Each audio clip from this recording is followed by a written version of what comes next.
इस समय प्रधानमंत्री नरेंद्र मोदी महाकाल के दरबार में पूजा अर्चना आराधना करने के बाद प्रस्थान कर रहे हैं। साथ में हैं मध्य प्रदेश के राज्यपाल मंगू भाई पटेल और मुख्यमंत्री शिवराज सिंह चौहान और केंद्रीय मंत्री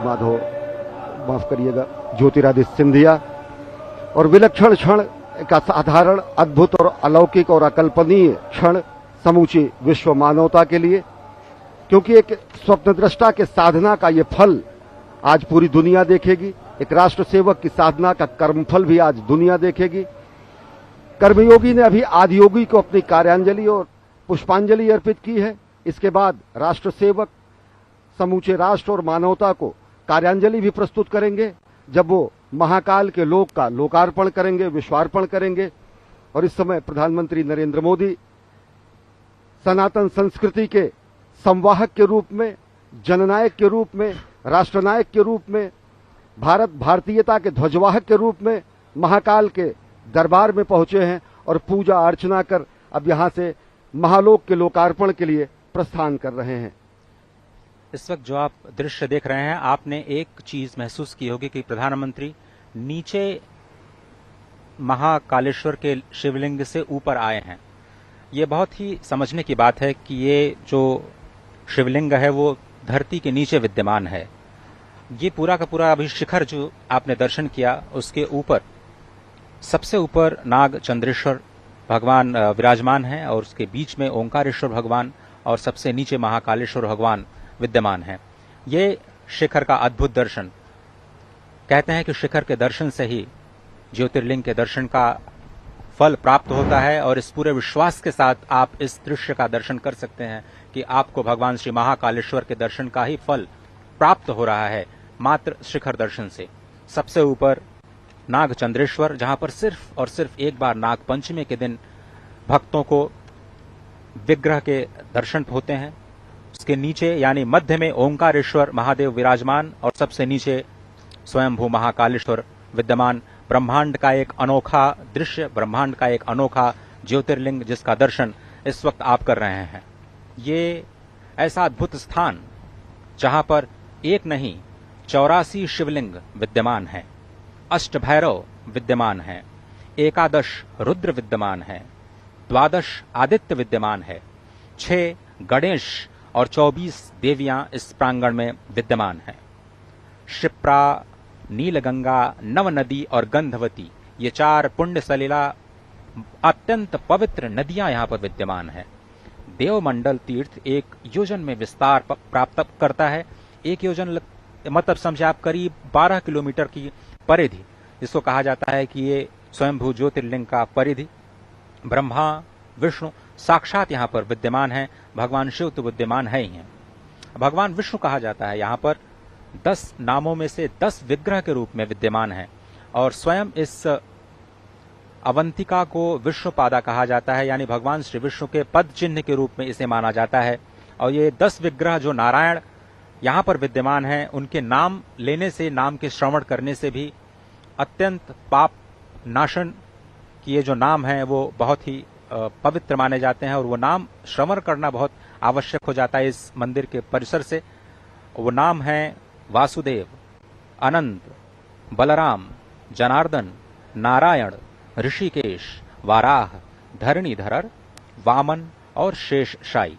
ये भगवान श्री विष्णु के 10 नाम और 10 विग्रह और 10 विग्रहों के रूप में भगवान विष्णु यहाँ पर विद्यमान, जहाँ पर महाकालेश्वर निरंतर उन्हीं भगवान विष्णु के ध्यान में रत रहते हैं। ये महाकालेश्वर मंदिर के प्रांगण का अद्भुत नयनाभिराम दृश्य आप देख रहे हैं। और भगवान शंकर इस समूचे सृष्टि के कल्याण के लिए जो उन्होंने हलाहल का पान किया, ऐसा भी समूचे सृष्टि में करने वाला कोई भी व्यक्ति नहीं था। और इसो को श्रद्धेय अटल जी ने कहा कि मैं आदि पुरुष निर्भयता का वरदान लिए आया भूपर, पै पीकर सब मरते आए, मैं अमर हुआ लो विष पीकर, अधरों की प्यास बुझाई है मैंने पीकर वह आग प्रखर, हो जाती दुनिया भस्मसात जिसको पल भर में ही छूकर, भय से व्याकुल फिर दुनिया ने प्रारंभ किया मेरा पूजन, मैं नर नारायण नीलकंठ बन गया तो इसमें क्या संशय, तन मन हिंदू जीवन हिंदू, रग रग हिंदू मेरा परिचय। ये सनातन संस्कृति ही है, ये भारतीयता की विशिष्ट पुण्य भूमि है, जिसने विश्व के कल्याण के लिए देवाधिदेव शंकर ने जहां पर विषपान किया और जिससे कि विश्व का कल्याण हो सके, विश्व में सृष्टि में लोगों का उत्थान हो सके।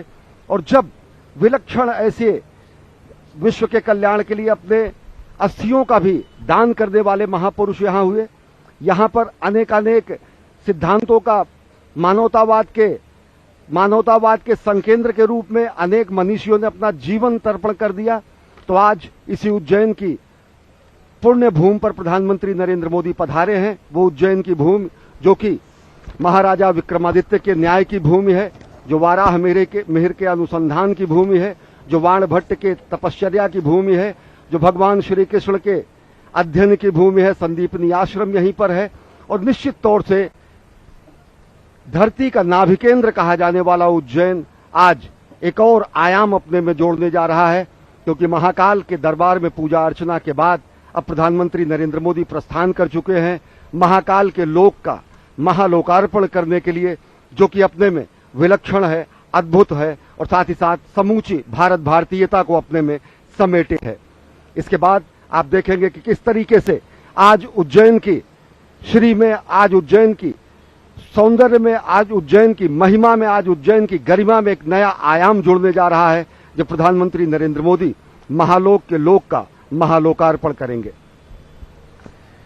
अश्विनी, आपने उज्जैनी का नाम लिया। ये जो धरा है वो बहुत ही पवित्र है और इसके प्राचीन काल से बहुत सारे नाम रहे हैं और अब मैं उन नामों की तह में आपको ले जाना चाहता हूं, नामों की यात्राओं पर आपको ले जाना चाहता हूं, ये समझाने के लिए कि इस पुरियों को अलग अलग कल्पों में अलग अलग नामों से क्यों जाना जाता है।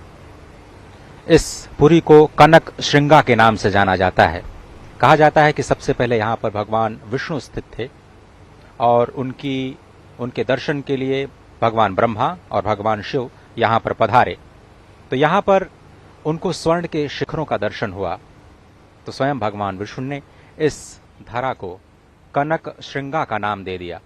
और आप देख रहे हैं इस वक्त शिखर बिल्कुल कनक वर्ण में, और ये जो ध्वजा आप देख रहे हैं अत्यंत मनोहारी दृश्य, धर्म ध्वजा।